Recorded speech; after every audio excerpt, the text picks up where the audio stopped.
말인가 말이긴 해요.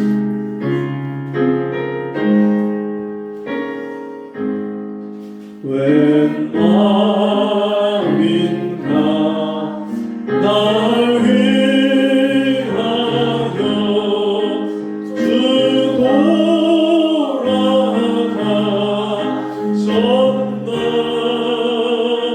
이 벌레 같은 날 위해 긴 해 받으셨나.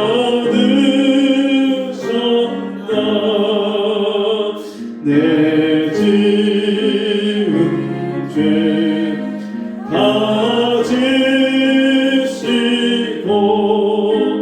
못 박히셨으니 웬일인가 웬은혜인가. 그 사랑 그 사랑 주 십자가 못 박힐 때 그 해높이 잃고 그 밝은 빛 가리워서 가깝게 되었네. 나 십자가 대할 때에 그 일이고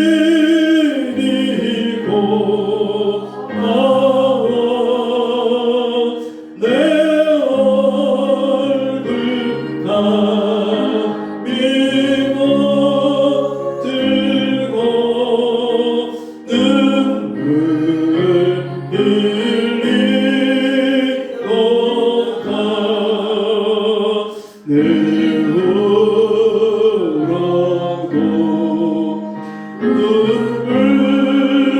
눈물로써 못 갚을 줄 알아. 못 받게 드릴 것 없어. 이 몸가짐 네가 아멘. 성경 말씀 마가복음 15장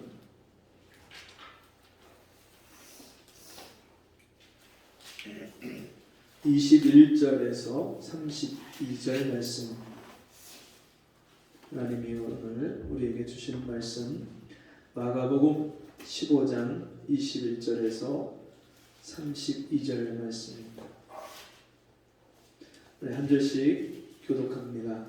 마침 알렉산더와 루포의 아빈 구리네 사람 시몬이 시골로서 와서 지나가는데 저희가 그를 억지로 같이 가게 하여 예수의 십자가를 지우고 예수를 끌고 골고다가 하는 곳, 번역하면 헤브리 곳에 이르러 몰약을 탄 포도주를 주었으나 예수께서 받지 아니하시니라. 십자가에 못 박고 그 옷을 나누세 누가 어느 것을 얻을까 하여 제비를 묻더라.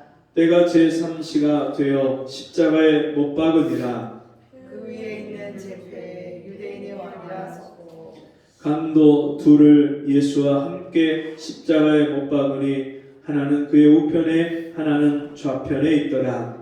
지나가는 자들은 자기 머리를 흔들며 예수를 모욕하여 가로되 아 성전을 헐고 사흘에 짓는 자여 네가 너를 구원하여 십자가에서 내려오라 하고 그와 같이 대제사장들도 서기관들과 함께 희롱하며 서로 말하되 저가 남은 구원하였으되 자기는 구원할 수 없도다. 다 같이 이스라엘의 왕 그리스도가 지금 십자가에서 내려와 우리로 보고 믿게 할지어다 하며 함께 십자가에 못 박힌 자들도 예수를 욕하더라. 아멘. 우리 같이 보겠습니다. 주님이 가신 십자가의 길. 주님이 가신 십자가의 길. 오늘부터 이제 한 주간 동안 고난 주간이 시작이 됩니다. 우리가 주님이 우리를 위해서 십자가를 지신 그 고난의 그 시간들을 통해서 우리가 죄 사함을 얻고 우리가 평생 씻을 수 없는 죄를 씻고 구원받을 수 없고 하나님께 용서받을 수 없는 우리가 그 예수님의 대속을 통해서 구원받고 용서받은 그 은혜를 우리가 묵상하며 또 하나님께 감사하며 우리가 한 주간을 지내는 그런 기간이죠. 그런데 저는 이 고난 주간이 한 주 먼저 시작된 것 같아요. 저한테는 예배에 지금 빠지지 않고 계속 잘 참석했던 우리 성도님 한 분이 전라도 고창에 일이 있어서 내려가시고 또 한 분은 1년 넘도록 그렇게 술을 끊고 잘 그렇게 생활을 하시다가 얼마 전부터 이제 또 술을 다시 입에 대시기 시작하고 또 한 일주일 끊었다가 또 지난 한 주간 동안 또 술을 드신다는 그 이야기를 듣는데 제 어깨 위에 큰 십자가가 놓여 있는 거예요. 그분을 빨리 그 술에서 자유하게 그렇게 도와줘야 되는데 정말 내가 아직도 능력이 부족하고 기도가 부족하고 정말 그 영혼을 정말 주님이 우리를 자유케 하신 그 십자가의 그 은혜가 그 영혼에게 온전히 미쳐서 정말 그 술에서 죄에서 사단의 그 묶임에서 온전히 자유케 하는 그런 역사가 일어나야 되는데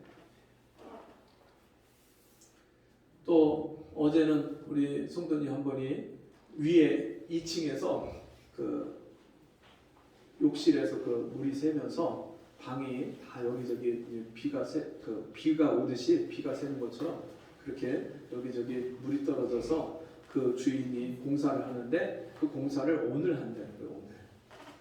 그래서 그 공사하는 것 때문에 또 아직까지 교회를 못 오시고 또 오늘 새벽에 일어났더니 우리 아들이 아빠 제 친구 중에 하나가 교통사고가 나서 응급실에 혼수 상태라고 해서 제가 거기 갔다가 혹시 늦어지면 제가 거기서 교회로 바로 갈게요 했는데 보니까 새벽 늦게 이제 집으로 들어와서 우리 아들이 혼수 상태가 돼서 자는 거예요. 그래서 얘가 오늘 주님 앞에 예배를 나와서 정말 이 귀한 예배 시간에 주님이 정말 나를 만나주시는 이 시간에 그 십자가의 은혜를 받고 주님과 함께 사는 이 은혜를 받아야 되는데 이런 마음의 근심 걱정이 막 생깁니다. 우리 또 다른 동아리에서 또 모임이 있어서 또 밤새 그 동아리 모임 갔다가 오늘 아침에 또 차를 타고 오는 거예요. 그래서 얘가 그렇게 바쁜 일정을 하고 돌아오면 주일 예배 드릴 때 정말 졸고 피곤하고 하나님 앞에 제대로 예배를 못 드릴 텐데 이런저런 막 염려, 근심, 걱정이 막 몰려오니까 이게 십자가예요, 십자가. 여러분은 어떻게 한 주간을 지내셨습니까? 우리의 삶 속에 정말 하나님이 그때마다 우리에게 가르쳐 주시고 깨닫게 하시고 우리의 삶을 정말 주님이 원하시는 삶으로 우리를 이끌어 가기를 원하시는데 우리는 삶 속에서 그 하나님의 뜻과 전혀 상관없이 그냥 일상생활을 사는 경우가 참 많습니다. 오늘 차운행을 하면서 오다 보니까 어느 승용차 안에 그 룸미러에 이렇게 어떤 심볼이 딱 걸려 있는데 연꽃이 걸려서 이렇게 흔들리는 거예요. 연꽃. 여러분 연꽃 하면 뭐가 생각나죠? 불교 절에서 그 불교 신자들이 자기들의 그런 심볼 마크처럼 그 연꽃을 언제부턴가 차에다가 올려놓기도 하고 아니면 걸어놓기도 하고, 그러면서 연꽃을 보거나 그림을 보면 우리가 불교를 떠올리고 불교를 생각합니다. 여러분, 그런가 하면 우리가 십자가 그러면 당연히 모든 사람들이 뭐를 떠올립니까? 교회를 생각하고 교회를 떠올립니다. 그래서 우리나라처럼 십자가 종탑을 네온 사인으로 해서 쫙 켜놓은 나라가 없어요. 옛날에 어떤 분이 우리나라의 그 김포공항에 쫙 비행기를 타고 오는데 밤하늘의 밑에를 쳐다보니까 십자가 네온 사인이 온 도시에 가득한 거예요. 그거를 보면서 눈물을 흘렸다고 해요. 야, 우리나라가 이렇게 교회가 온 도시에 저렇게 많구나. 정말 우리나라에 하나님의 은혜와 그 사랑을 받아서 교회에 정말 종탑에 교회를 세우고 종탑을 세우고 십자가를 건 교회들이 저렇게 많구나. 여러분, 누구나 십자가 하면 교회를 떠올리고 교회를 생각합니다. 근데 요즘에는요, 이 십자가도 얼마나 화려해지는지 몰라요. 유리로다가 십자가를 그렇게 만들고 새겨서 교회에다가 걸기도 하고, 크리스탈로 그렇게 만들기도 하고, 또 멋진 그 황금색이 나는 그런 십자가를 달기도 하고, 또 캐톨릭 같은 경우도 그 십자가의 모양을 얼마나 화려하게 그렇게 만들고 그렇게 십자가를 나타내는지 모릅니다. 여러분, 그런데 정말 십자가, 그 십자가의 의미가 뭘까요? 로마 시대에 아주 극악한 사형수들을 처형하는 형틀이었던 그 십자가가 왜 기독교의 상징이 되고 심볼이 됐을까요? 왜 사람들은 그 십자가를 보면 교회를 떠올리고 교회의 상징이라고 그렇게 말을 할까요? 여러분, 오늘 우리가 읽은 이 본문의 말씀에 보면 예수님이 십자가를 지시는 장면이 소개되고 있습니다. 21절에 보니까 마침 알렉산더와 루포의 아비인 구레네 사람 시몬이 시골로서 와서 지나가는데 저희가 그를 억지로 같이 가게 하여 예수의 십자가를 지우고. 성경학자들은 고증을 통해서 이 십자가의 무게가 60kg가 넘는 그런 통나무였을 것이다, 그렇게 말을 합니다. 사람을 나무 위에다 매달아야 되니까 그 무게가 사람의 몸무게를 최소한 지탱할 수 있는 무게여야 되기 때문에 그 십자가의 무게가 60kg가 넘는 그런 통나무였을 것이다. 여러분, 주님이 가야바 대제사장이 보낸 그 종들에 의해서 붙잡혀서 겟세마네 동산에서 기도하다가 붙잡혀서 가야바의 뜰로 가셨다가 또 빌라도 총독에게 가서 신문을 받고, 그리고 이제 골고다 언덕을 향해서 올라가는데 그 무거운 십자가를 지고 가는 거예요. 그 십자가가 사람을 매달아야 되니까 사람보다 더 길고 큰 거예요. 그 땅에 끌리는 그 십자가를 주님이 메고 골고다 언덕을 올라가는데, 우리 주님은 제대로 쉬지 못하고 자지 못하고 먹지 못한 삶을 사셨기 때문에 굉장히 몸이 쇠약하고 마르셨어요. 밤새도록 잠을 안 재우고 신문을 하고 그렇게 정말 온몸에 힘이 다 빠졌기 때문에, 이미 그 이전에 겟세마네 동산에서 온몸에 땀방울이 핏방울이 되도록 그렇게 온몸을 짜내시면서 하나님 앞에 힘쓰고 애써 간절하게 부르짖으면서 하나님 앞에 기도하셨기 때문에 온몸에 힘이 남아있지 않는 거예요. 그 주님이 십자가를 메고 골고다 언덕을 향해서 가는데 너무나 지치셨기 때문에 그 십자가를 제대로 메지 못하고 가다가 쓰러지시면 로마 군병이 채찍질하고 발길질하고, 그때 주님이 다시 일어서서 그 십자가를 지고 가는데 로마 군병이 봐도요, 도저히 저 몸 상태로는 십자가를 메고 골고다 언덕까지 올라갈 수가 없는 거예요. 그러니까 루포의 그 알렉산더와 루포의 아비인 구레네 사람 시몬, 그 시몬을 지나가는 사람을 붙잡아갖고 네가 십자가를 메라. 그리고서는 억지로 그 십자가를 지고 함께 그 골고다 언덕을 올라가게 합니다.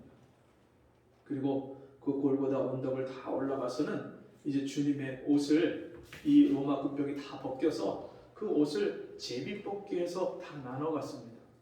구약 성경의 시편에 다윗이 성령의 감동을 받아서 예언한 그대로 저들이 내 옷을 제비뽑나이다.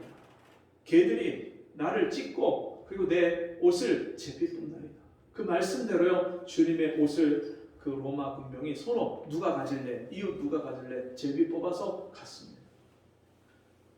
침을 뱉고 조롱을 다 한 후에 홍포를 입혀서 네가 왕이냐? 왕처럼 한번 행세를 해봐라. 그렇게 조롱과 멸시를 하고 그리고서는 그 옷을 다시 벗기고 그리고 채찍으로 때리고 그리고 십자가에 양손과 발을 매달아서 거기에 못을 박고 그리고서는 십자가에 매답니다.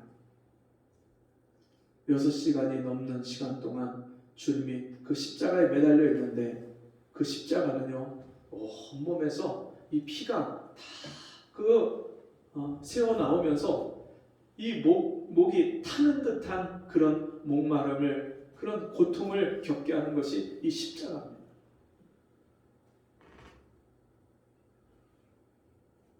주님이 그 십자가에서 피를 흘리시고 마지막 숨을 거두기 직전에 엘리 엘리 라마 사박다니 하나님이여 하나님이여 어찌하여 나를 버리시나이까.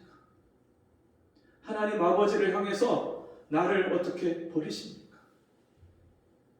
여러분 주님이 제자들에게 하신 말씀을 우리가 참고를 해보면 나와 아버지는 하나이니라. 우리 아들 예수님과 아버지 하나님께서 온전히 하나이신데 뗄래야 뗄 수 없는 온전히 하나이신데 그 하나님 아버지께로부터 버림을 받고 분리되는 그런 고통을 겪으시면서 주님이 마지막 부르짖으면서 그 영혼이 돌아가십니다. 온 하늘이 캄캄해지고 시커먼 구름으로 덮이고 천둥 번개가 치고 바위가 흔들리고 땅에 지진이 나면서 주님이 돌아가실 때 그 일을 보고 사람들이 저는 진정 하나님의 아들이옵니다. 주님이 지신 그 십자가의 이유가 도대체 무엇입니까? 빌라도도 나는 저의 죄를 찾지 못하였노라. 그렇게 빌라도가 백성들에게 대제사장에게 나는 이 예수를 죽일 이유를 찾지 못했다고 그렇게 말을 했음에도 불구하고 저를 십자가에 못 박아서 소리 지르는 그 군중을 이기지 못해서 그러면 나는 이 죄와 상관이 없다. 대야에 물을 떠서 손을 씻으면서 너희가 이 죄를 당하라. 그러니까 유대인들이 그 죄를 우리와 우리 자손에게 돌리소서. 자기들을 구원하시기 위해서 이 땅에 오셔서 십자가를 지시는 그 예수를 그 메시아를 알아보지 못하고 예수를 십자가 형틀에 매달라고 소리치는 그 유대인들. 여러분 예수님이 십자가에 죽으신 이유가 그 유대인 때문이고 빌라도 때문이고 대제사장 가야바 때문이고 여러분 로마 군병 때문입니까? 주님이 유월절 자기의 때가 이른 것을 아시고 자기의 사람들을 사랑하시되 끝까지 사랑하십니다. 겟세마네 동산에서 주님이 요한복음 17장 전체가 다 그 겟세마네 동산의 기도인데 그 예수님이 기도하실 때 그 제자들을 위해서 그들의 믿음이 떨어지지 않기를 얼마나 밤새 부르짖어서 간구하시는지 모릅니다. 그리고 주님이 그 영혼의 수고를 다 하셔서 우리를 구원하시는데 믿는 자들을 구원하시기를 기뻐하시는데 그 영혼의 수고를 보시고 즐거워하셨다고 말씀합니다. 그 즐거움을 인하여서 자기의 부끄러움을 개의치 아니하시고 상관하지 아니하시고 신경 쓰지 아니하시고 그 십자가를 지셨습니다. 누구를 위해서 그 십자가를 지셨습니까? 누구 때문에 그 주님이 가지 않아도 될 그 길을 주님이 가셨습니까? 아무 흠이 없고 죄가 없으신 그분이 왜 십자가에서 죄인처럼 죽으셔야만 했습니까? 여러분, 2000년 전에 있었던 그 십자가 사건이 오늘 저와 여러분과 무슨 상관입니까? 그가 찔림은 우리의 허물을 인하며. 여러분, 예수님이 십자가에서 찔리신 이유, 못에 찔리고 채찍으로 맞으신 그 이유가, 가시에 찔리신 이유가 우리의 허물 때문입니다. 우리는 살면서 다른 사람의 허물을 얼마나 많이 비방하고 정죄하고 판단하는지 모릅니다. 선악과를 먹은 이후에 이 사람은요, 항상 다른 사람의 죄를 잘 보는 눈이 밝아졌어요. 내 죄와 내 허물을 보는 것이 아니라 남의 허물과 남의 죄를 보고 판단하고 정죄하는 하나님의 자리에 올라가서 그렇게 남을 심판하는 자리에 올라가는 그런 우리의 눈이 밝아졌어요. 그런데 진짜 우리가 정신을 차리고 하나님 앞에서 내 모습을 보면 내 허물이 얼마나 많은지 몰라요. 끝도 없이 많아요. 제가 주님을 처음 만났을 때 주님이 나의 죄를 보여주시는데요, 죄가 셀 수 없이 많아요. 셀 수 없이. 머리털보다도 더 많던 내 죄가 눈보다 더 희어졌네. 머리털보다 더 많아요. 얼마나 내 죄가 많은지요, 셀 수 없이 계속 지나가는데 끝도 없이 지나가요. 근데 그런 내 모습은 깨닫지 못하고 우리는 자꾸만 남의 죄와 허물과 그 모습을 보고 얼마나 정죄하고 판단하고 비난하는지 모릅니다.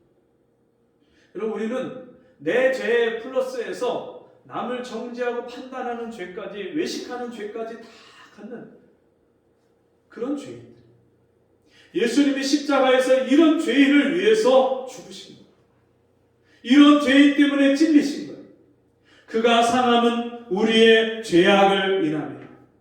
사람이 살면 살수록 여러분, 사람이 얼마나 악한 존재인지를 우리가 보고 듣고 알 수 있지 않습니까? 살수록 얼마나 이 사람이 악한 존재인지. 너무너무 악해요. 자기 자식을 죽이고 자기 부모를 보험금을 타겠다고 계속 약을 조금씩 밥에다 넣어갖고 그 사람을 죽이고, 온 가족을, 가장이 자기가 가족들을 다 죽이고 자기도 죽고. 어떤 어른이 그 조그만 그런 아이들을요, 그냥 와갖고 이유도 없이 그냥 막 폭행을 하고. 어떤 젊은 아가씨가 집으로 들어가는데 어떤 사람이 뒤따라와갖고 남자가 그 아가씨를요, 뒤돌려 차기로다 발로 그냥 차는 거예요. 이 아가씨가 그냥 정신을 잃고 쓰러지니까 끌고서는 CCTV가 안 보이는 그곳으로 끌고 가는 거예요. 이런 일들이 지금 우리가 사는 이 세상에 비일비재하게 일어나고 있어요. 미국이나 서구 유럽보다 우리나라가 치안이 좋고 막 이렇게 한다고 해도 얼마나 지금 끔찍한 일이 이렇게 일어나는지. 여러분, 정말 여성들이 성인이 되기까지 그 근친상간, 자기 친족에게 가장 가까운 사람들에게 성폭행을 당하고 그렇게 어려움을 겪는 일들이 얼마나 많이 일어나는지. 우리가 살아가는 이 세상이요, 정말 사람을 알면 알수록 이 사람의 본성이 얼마나 악한가. 우리가 다른 사람에 대해서 그런 끔찍한 죄를 열거하기 이전에 우리 자신을 돌아보면 우리가 누군가로부터 상처를 받고 피해를 받고 그렇게 다른 사람에게 우리가 어려움을 겪을 때 우리 마음에서 분노가 일어나죠.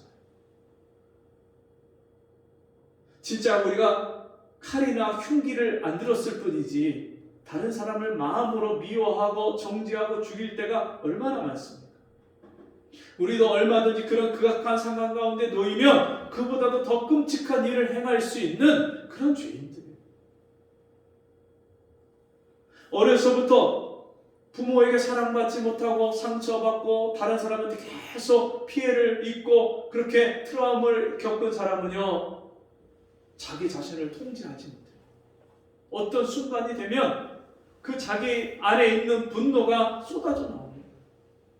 우리도 그런 환경과 상황에서 어려서부터 자랐다면 우리도 똑같은 일을 얼마든지 할 수 있는 그런 악한 죄인들.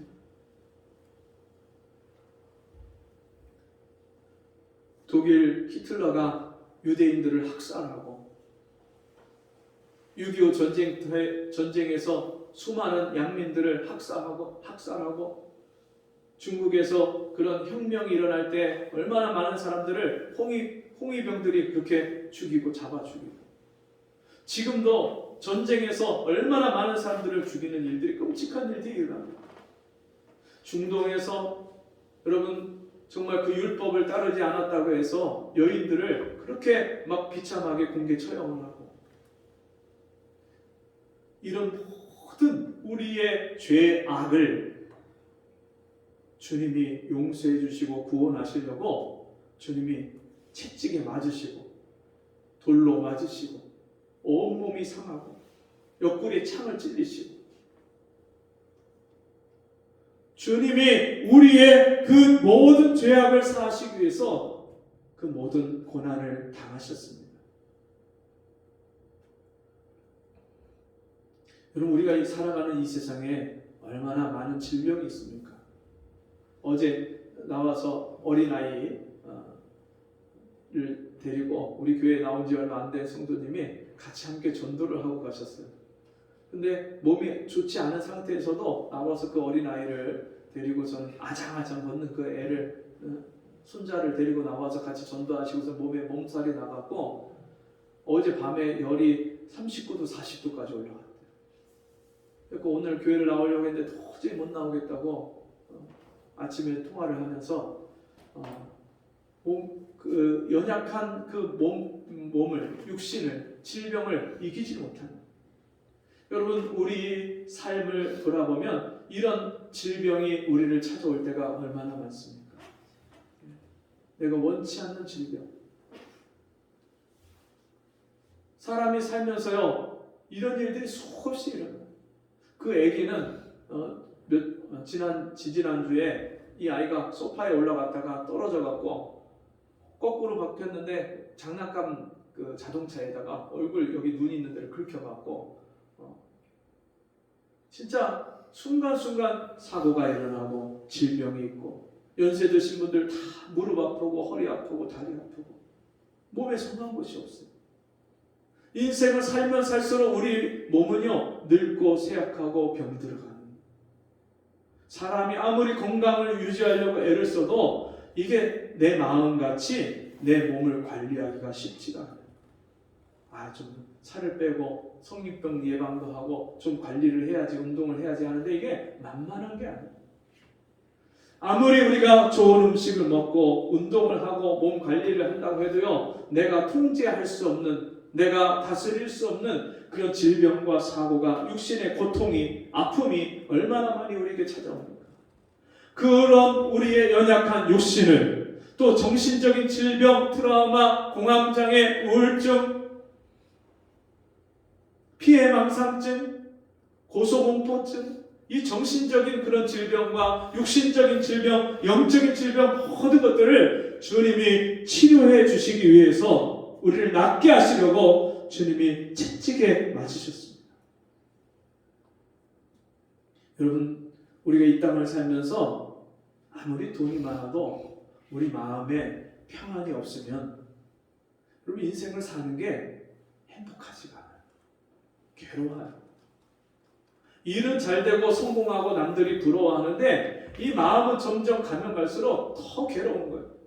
수많은 연예인들이 정말 인기가 높이 치솟고 올라가고 돈을 많이 벌고 여기저기 자기를 가면 다 알아봐주고 유명해지는데, 그러면 그럴수록 마음이 공허해지고 이 마음을 달랠 길이 없으니까 마약에 손을 대고 프로포폴에 손을 대고 그걸 의지하게 되고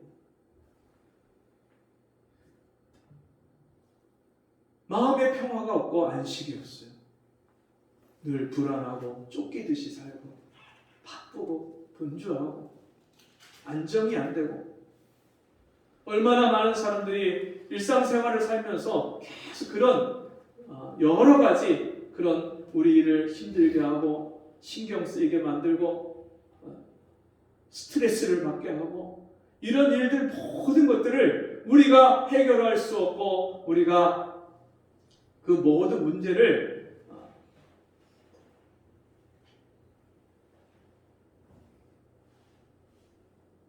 끌어안고 살 수밖에 없는 그런 모든 문제를 주님이 해결해 주시기 위해서 주님이 하나님의 징계를 받으셨습니다. 우리가 이 땅에 살면서 하나님을 떠나서 하나님 주신 복을 잃어버리고 저주 가운데 살 때 내가 원하는 삶을 살지 못하고 원치 않는 삶을 살면서 그 이 비참한 인생을 살아가는 모든 저주를 주님이 다 해결해 주시고 하나님 안에서 우리에게 평안과 안식을 주기 위해서 주님이 징계를 죄인이 받아야 될 모든 저주를 다 받으셨습니다. 하나님의 형벌을 다 받으셨습니다. 여러분 그 십자가가 오늘 저와 여러분들을 위한 십자가입니다.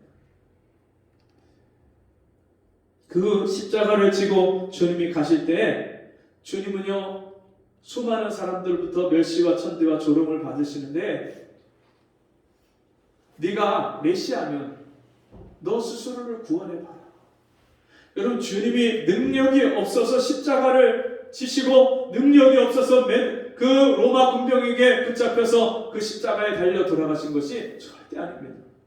대제사장의 종들에게 붙잡혀서 가실 때 여러분 주님이 베드로가 화가 나서 칼로 대제사장의 종인 말고의 귀를 쳐서 떨어뜨렸을 때 그 귀를 붙여주시면서 주님이 이것까지도 참으라.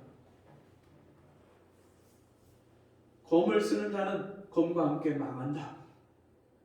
그리고 주님이 12영 더 되는 천사들을 보내서 자기를 해하고 자기를 죽이는 로마 군병과 대제사장의 종들과 자기를 십자가에 못 박으라고 하는 그런 모든 그런 군중들을 주님이 싹 쓸어버리시지 못할 분이 아닌데 그럼에도 불구하고 주님이 그 능력과 권세를 전혀 사용하지 않습니다. 힘이 없어서 주님이 십자가에 달리신 것이 아닙니다.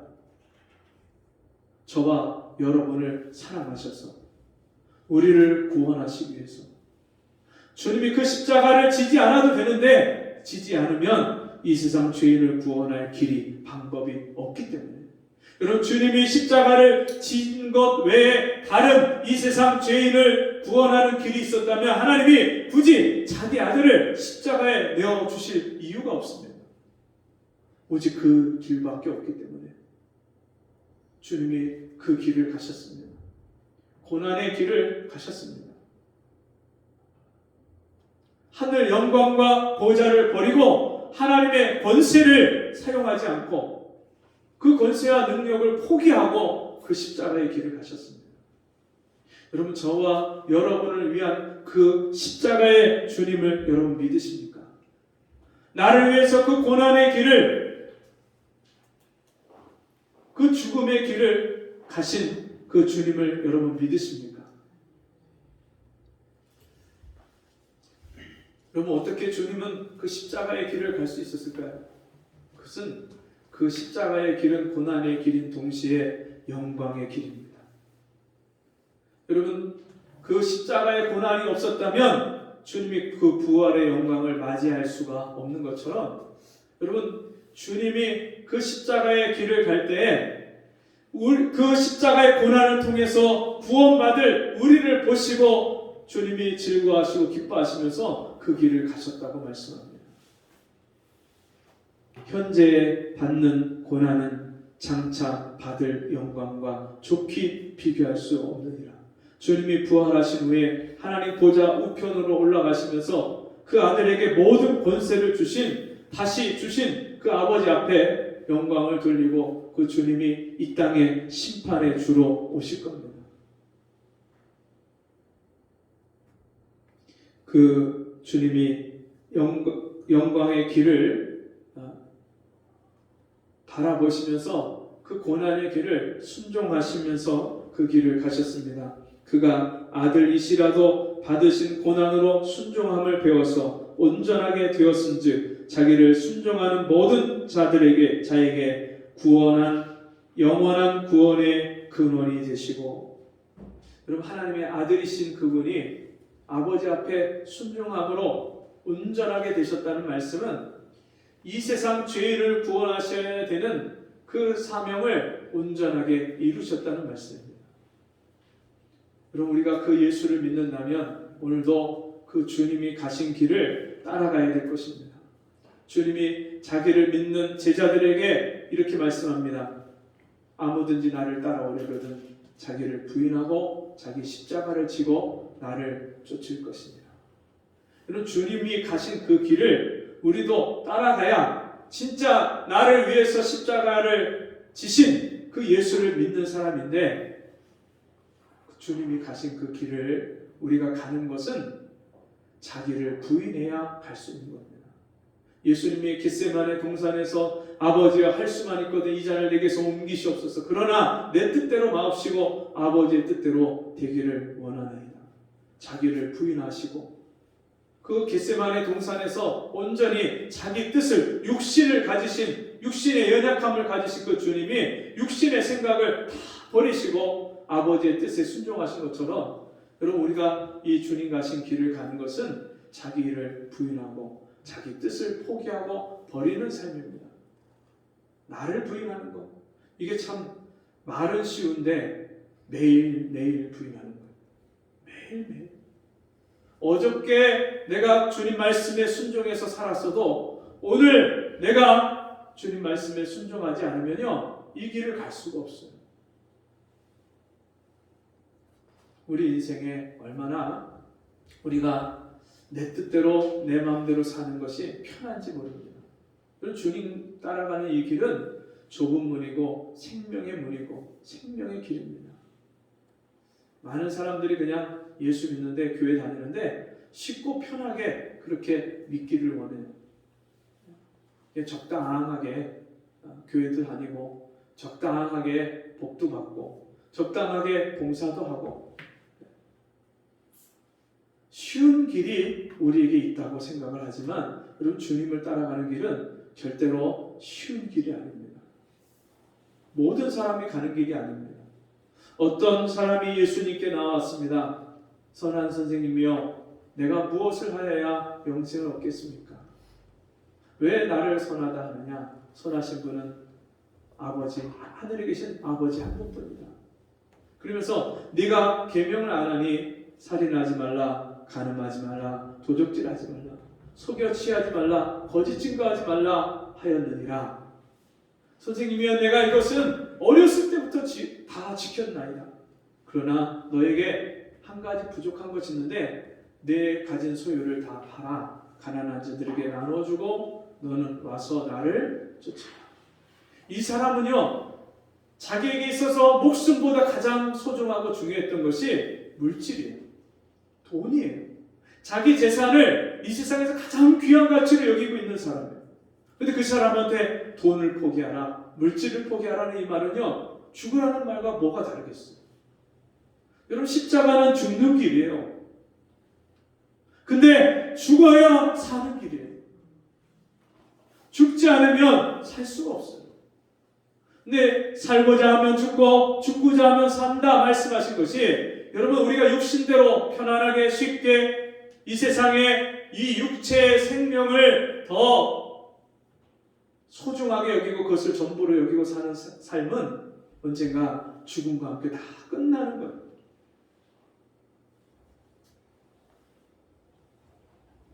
여러분은 하루의 목표가 무엇입니까? 지금 우리가 2023년이 시작돼서 3월이 지나고 이제 4월에 들어섰는데, 오늘 아침에 우리 성도님이 그런 말씀을 하세요. 야, 어느새 이렇게 꽃이 만발해갖고 이 동네마다 이 주변에 다 그 벚꽃이 또 목련이 또 그 꽃잔디 막 이런 온갖 꽃이 막 펴갖고 다 화려한 것을 보니까 야, 그 겨울이 다 지나고 어느새 지나고 이제 봄이 왔네. 너무나도 세월이 빠르다는 거예요. 그러면서 우리 인생도 그렇게 빨리 가는 그런 인생이죠. 그걸 깨닫는다는 거예요. 세월이 빨리 지나가는 것, 이 꽃을 보고 이 주변의 환경이 변하는 것, 빨리 변하는 것을 보니까 내 인생도 이렇게 빨리 지나가는 거라는 게 느껴진다는 거예요. 여러분, 3개월이 지났는데 2023년에 3월 달이 지났는데 우리가 이 3개월 동안 우리가 무엇을 위해서 살았습니까? 그리고 이제 남은 이제 9달, 2023년에 9달, 여러분 우리가 무엇을 위해서 살아야 될까요? 오늘 우리 성도님 한 분이 너무나도 젊게 옷을 입고 오셨어요. 그래갖고 이제 막 이야기를 하시는데 나 69살이라고. 70이 넘으셨는데 나는 70이 넘은 게 아니라 69살이라. 나는 아직 70이 아니라 69살처럼 사신다는 거예요. 마음가짐. 우리 인생이요 정말 너무나도 빨리 지나가요. 우리가 지혜가 있으면 내 인생이 이렇게 빠르다는 것을 생각한다면 남은 인생을 우리가 무엇을 위해서 살아야 될지 여러분 우리가 깊이 한번 생각해 봐야 되죠. 뭘 위해서 살아야 될까?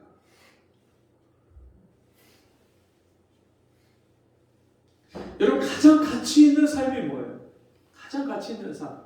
내 육신 이 땅에서 편안하게 잘 먹고 잘 살고 건강하게 살고 자식 잘 되고 사업 잘 되고 좋은 집에 좋은 차에 이 세상 사람들이 추구하는 그런 육신의 부유함과 부귀영화를 꿈꾸고 이 땅에서 사는 것이 가장 가치 있는 삶입니까? 아니면 그보다 더 귀한 가치가 우리에게 있습니까? 사람은 여러분 가치가 없는 인생을 살면요 사는 게 아닌 거예요. 자기 정신줄을 놓아버리고 저 길에서 정신없이 사는 사람들이 있잖아요. 어제 마트에 갔는데 마트에 그 노숙자 한 분이 와서 물건을 고르시는데 이 노숙자분은 얼굴도 시커멓고 옷이 남루하고 냄새가 나고 모자 쓰고 있는데 사람들이요 그 노숙자가 와서 물건 만지고 이거 장사하는 사람들이 그거 좋아하진 않잖아요. 근데 물건은 또 안 판다고 할 수는 없고 그러니까 그 가게에 들어와서 마트에 들어와서 물건을 고르는데 손에다가 비닐 장갑 끼고 그리고서는 물건을 고르는 그 모습을 제가 봤어요. 여러분 우리가 이 땅에서 이 산입에 거무줄 치지 않죠. 구거리에서라도 먹고 이렇게 저렇게 우리가 먹고 살기야 사는데 우리가 이 땅에서 사는 삶의 가치가 없다면 얼마나 무가치한 인생을 살고 난 후에 살면 살수록 우리 인생의 끝마치는 시간이 가까웠을 때 우리가 얼마나 후회하는 그런 인생이 되겠습니까? 하루를 살아도 1년을 살아도 우리가 가장 가치 있는 삶을 살아야 되는데 어떻게 사는 것이 가장 가치 있는 삶입니까? 그것은 주님이 삶을 우리가 본받고 주님이 가신 길을 우리가 따르는 것이 가장 가치 있는 삶입니다. 왜냐하면 주님이 한 알에 썩어지는 밀알이 되어서 이 땅에 와서 모든 죄인을 위해서 자기를 내어주시고 희생하신 그 삶을 통해서 이 세상 모든 죄인이 구원받는 이 놀라운 은혜와 복을 허락해 놓으셨기 때문에 여러분 이것이 가장 가치 있는 삶입니다. 정말 우리가 지금도 남을 위해서 산다는 것, 자기 영혼을 위해서 산다는 것, 영원한 것을 위해서 산다는 그 가치를 보지 못하면 여러분 우리는 인생을 살면서 헛된 것, 죽음과 함께 없어지는 것, 마치 화려한 그 벚꽃이 폈다가 어느 순간에 떨어지고 나면 아무것도 남지 않는 것처럼 그렇게 이 땅에서 가치 없는 죽음과 함께 없어질 그런 허망한 것을 쫓아서 살다가 허망한 인생으로 끝나는 어떤 분들은 죽으면 끝이죠. 그만이죠. 그렇게 말씀하는 분들이 있습니다. 아니요. 죽음 후에 하나님 앞에 서서 행한 대로 심판받으면 천국과 지옥으로 갈라지는 거예요. 하나님 앞에 가서 우리가 어떻게 살았는지를 하나님 앞에 다 계산해야 돼요. 지난주 중에 같이 전도한 어느 목사님이 전도하다가 전도를 받으셨어요. 그래서 그분이 그 전도하다가 전도한 분한테 책을 한 권 받았는데 한번 이 목사님 이거 책 읽어보세요 하고 책을 한 권 받았는데 생명의 책 이렇게 써 있어요. 두꺼운 이런 하드 케이스인 그 책을 보는데 생명의 책 써 있어요. 그래서 이게 무슨 책이지? 딱 봐도 뭔가 좀 심상치 않은 책 같아요. 그래서 어느 목사님이 그 책을 뭐 신옥준가 하는 사람이 쓴 책이래요. 네. 그러면서 지금 기존에 이 믿음은 다 잘못됐고 기존의 교회는 다 잘못됐고 막 이러면서 진짜 구원의 길을 생명의 길을 알려준다고 하면서 그 책이 막 쓰인.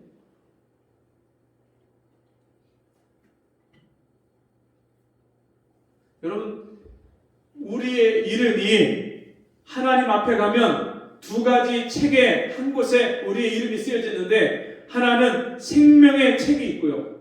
선한 일을 행한 자는 생명의 부활로 나오고 생명의 책에 그 이름이 기록되어 있고요. 악한 일을 행한 자는 심판을 받기 위해서 심판의 부활로 나오는데 심판의 책에 그 이름이 기록되어 있는 거예요. 여러분 이 땅에서 내가 하고 싶은 대로 다 살고 내가 욕심 부리는 대로 다 살았다고 해서 여러분 그 인생이 가장 가치 있고 행복한 인생을 살았다고 말할 수 있을까요? 마지막 결론에 이르러서 하나님 앞에 서서 심판의 책에 생명책에 내 이름이 없고 심판의 책에 내 이름이 기록되어 있다면 영원히 불붙는 지옥에 들어가서 영원토록 고통하면서 거기서 나오지 못하는 그런 형벌을 받아야 되는데 여러분 그 인생을 어떻게 가치 있다고 말할 수 있겠습니까? 어떤 물건을 만드는 사람이 물건을 기가 막히게 만들었는데 실제로 다 만들고 난 후에 작동을 시켜보니까 아무런 작동이 안 되는 거예요. 그럼 그 물건은요 버려야 되고요 쓰레기통에 던져야 돼요. 아무런 쓸모가 없는 거예요. 그냥 쓰레기예요 쓰레기. 수많은 사람들이 인생을 열심히 삽니다. 자기 나름대로 열심히 계획하고 열심히 살아갑니다. 이것도 해보고 저것도 해보고 여기도 가고 저기도 가고 이렇게 살면 행복하겠지. 저렇게 살면 가치가 있고 의미가 있겠지. 나름대로 봉사도 하고 나름대로 선한 일을 해보려고 합니다. 그러나 여러분 인생을 다 마쳤을 때 우리 인생이 가치가 있는 삶을 살았는지 무가치한 그런 쓸모없는 인생을 살았는지는 하나님 앞에 가서 하나님이 그 사람을 판단하시고 하나님이 심판하십니다. 재판장이시고 심판주이신 그 하나님께서 우리의 삶을 보실 때 얼마나 하나님이 보시기에 기뻐하시고 가치 있는 삶을 살았는지 아니면 무가치한 삶을 차라리 이 사람은 나지 아니한 것이 더 나았을 뻔했다. 이 세상에 태어나지 않은 것이 이 사람한테는 더 나았을 뻔하였도다 하는 그런 말을 들게 될지는 여러분 우리가 하나님 앞에 가서 판결이 나는 거예요. 그런데 하나님 앞에 가면은 너무 늦잖아요. 그때는 우리 인생을 다시 돌이킬 수가 없잖아요. 지금 하나님의 말씀을 통해서 하나님은 우리가 어떤 가장 가치 있는 삶을 살아야 되는지를 우리에게 가르쳐 주시는데 그것은 십자가의 길을 가는 것이 가장 가치 있는 삶입니다. 주님이 하늘의 미랄이 되셔서 많은 사람을 살리신 그 길을 가셨습니다. 주님이여 죄 없으시고 흠 없으신 그분이 이 많은 사람의 죄를 담당하셔서 첫째 아담으로 말미암아 죄가 세상에 들어오고 사망이 왔는데 둘째 아담이신 예수께서 십자가에서 우리가 받아야 될 저주와 형벌을 다 담당하시고 굳이 가지 않아도 될 그 십자가의 길을 가심으로 믿는 자들을 구원하시는 이 구원의 길을 생명의 길을 우리에게 열어놓으신 것처럼 저와 여러분이 매일매일 그 십자가의 길을 바라보고 주님을 따라가고 자기를 부인하고 날마다 하나님 앞에서 내 육신의 생각, 내 육체의 욕심에서 나오는 그 탐심과 싸우고 자기를 부인하기 위해서 주님이 겟세마네 동산에서 기도하셨던 것처럼 날마다 기도를 쉬지 않아서 저와 여러분이 이 십자가의 길을, 주님을 닮아가고 주님을 따라가는 이 길을 저와 여러분이 함께 가시기를 바랍니다. 우리 함께 기도하겠습니다.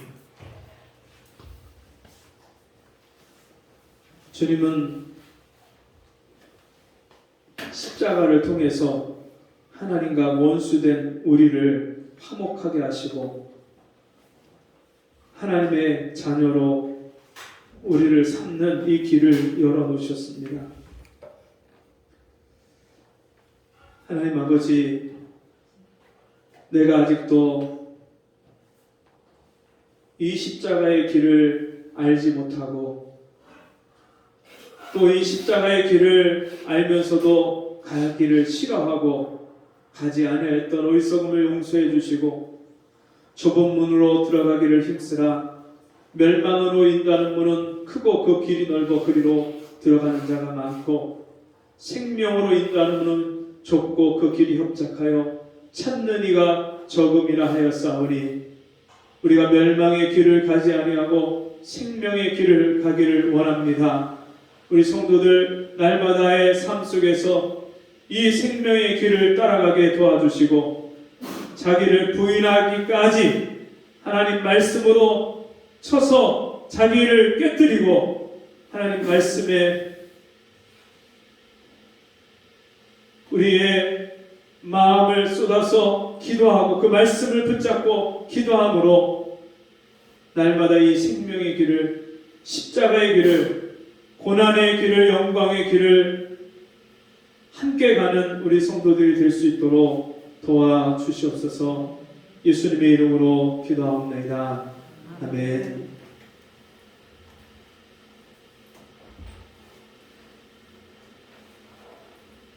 아까 예배 시간에 잠깐 말씀을 드린 대로 우리 성도들 중에 여러 가지 일들로 인해서 오늘 나오시지 못한 분들이 있는데 서로 피차 위해서 기도하기를 계속해 주시기 바랍니다.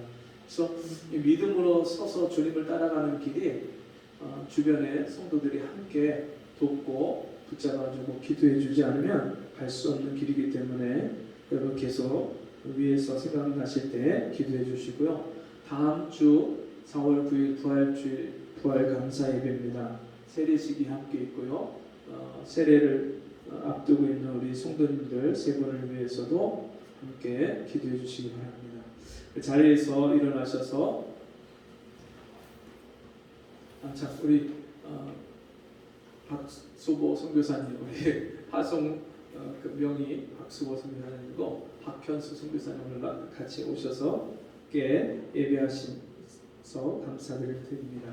우리 예배 후에 같이 함께 환영하고 우리 같이 교제하면 좋겠습니다. 일어나셔서 찬송가 135장 찬송하고 헌금기도와 축도로 마치겠습니다.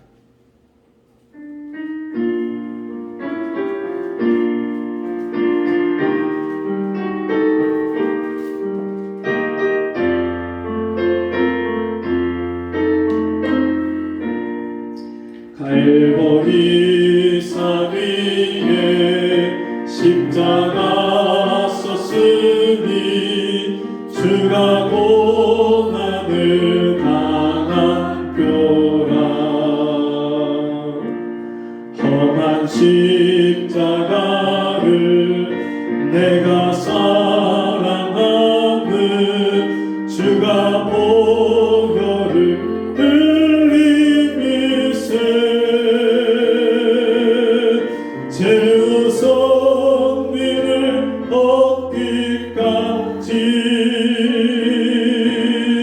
주의 십자가 사랑하리. 빛난 멸류관 받기까지 험한 십자가 붙들겠네. 멸시함을 받은 주의 십자가에 나의 마음이 끌리도다. 귀한 어린 양이 영광 다 버리고 험한 십자가 지셨도다. 죄의 승리를 얻기까지 주의 십자가 사랑하리. 빛난 멸류관 받기까지 험한 십자가 붙들겠네. 험한 십자가에 주가 흘린 피를 믿는 마음으로 바라보니 나를 용서하고 내 제사 하시며 주가 흘리신 보혈이세. 죄의 승리를 얻기까지 주의 십자가 사랑하리.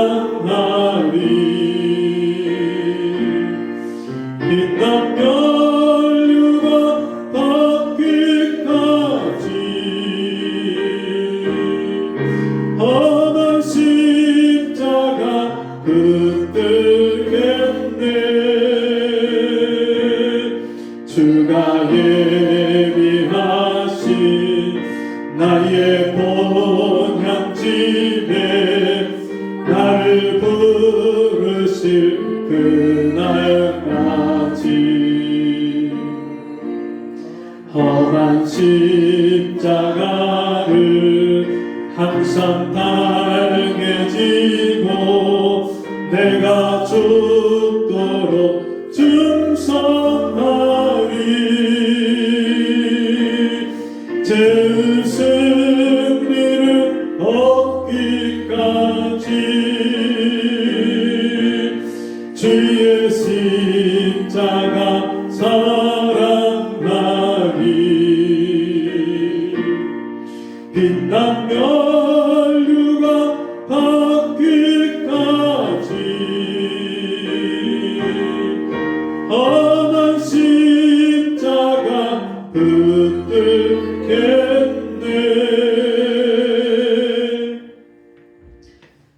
하나님 아버지, 우리에게 이 십자가를 통해서 구원의 길을 허락해 주시고 영생의 소망을 주시니 감사합니다. 매일매일 우리가 이 십자가의 길을 따라가기를 원합니다. 생명의 길로 가게 하시고 구원의 길로 가게 하시고 좁은 길로 가게 하셔서 우리가 매일매일 주님의 영광을 맛보고 체험하며 살 수 있도록, 주님의 즐거움에 참여하며 살 수 있도록 은혜를 베풀어 주옵소서. 주님 앞에 귀한 예물 드린 손길들마다 주여 이 땅에 사는 동안에 육신의 물질로 인하여서 어려움이 없게 하시고 주님이 베풀어 주신 모든 필요를 통해서, 그 물질을 통해서 다른 사람들을 살리고 구원하고 다른 사람을 돕고 행복하게 하는 그런 복의 통로로 쓰임받게 해 주옵소서. 지금은 우리 주 예수 그리스도의 은혜와 하나님 아버지의 무한하신 사랑하심과 성령의 감화, 감동, 위로 교통하신 은혜의 역사가 오늘 주의 말씀을 통하여서 주님이 가신 이 십자가의 길을 믿음으로 순종하며 함께 따라가기를 소원하는 우리 성도들 머리머리 위에 지금부터 영원토록 함께 있을지어다. 아멘.